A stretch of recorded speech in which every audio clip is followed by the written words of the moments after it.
Dans cette seconde vidéo sur les calculs prioritaires, nous allons voir comment utiliser les règles de priorité pour pouvoir résoudre des problèmes.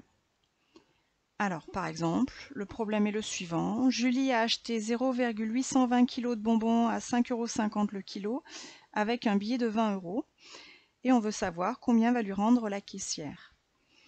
Donc, la première solution, c'est sans utiliser les règles de priorité.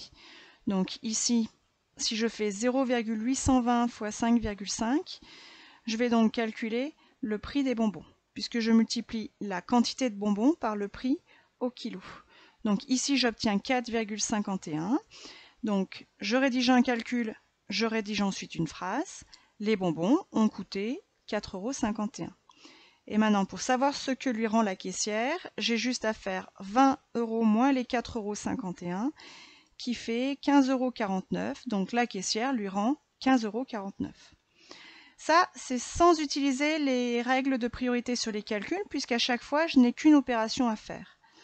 Maintenant, si je veux utiliser les règles de priorité, donc je veux savoir combien lui rend la caissière. Donc je vais faire le billet de moins de 20 € moins combien ont coûté les bonbons.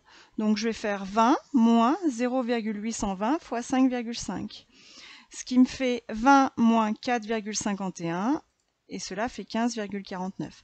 Donc je trouve exactement la même chose que tout à l'heure, sauf que j'ai utilisé les règles de priorité, à savoir la multiplication est prioritaire. Donc je fais d'abord 0,820 fois 5,5 et ensuite j'effectue ma soustraction.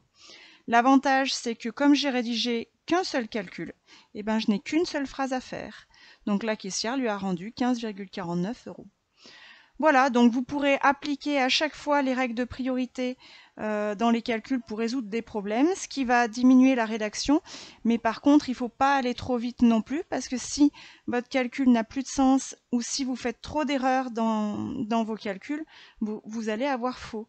Donc ne pas aller trop vite, mais certaines fois, on peut écrire qu'un seul calcul à la place de 2 ou 3 calculs différents. Voilà, c'est terminé pour cette leçon aujourd'hui.